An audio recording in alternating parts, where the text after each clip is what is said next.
O Departamento de Labor está colaborando com a entidade holandesa para uma investigação riba acoso de sexual na pia de trabalho. De maioria casos, a mulher é vítima de esta sexual harassment. Riba Dia Internacional de Mulher, a ministra de Labor explica com acoso sexual na pia de trabalho por ter consequência não indesejável.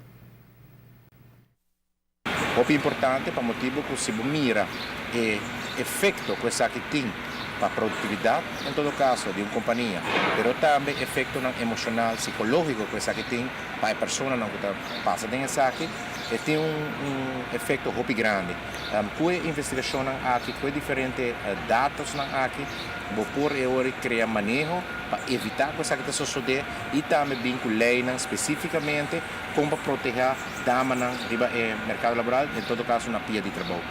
Nesse momento, na corbisa, que a mulher, a pessoa que mais está molestia, com acoso sexual, na pia de trabalho com a homem, por vista que naturalmente isso não sucede somente para a mulher, mas é grado de percentagem para o qual se trata a mulher que está mais aqui, está mais alto.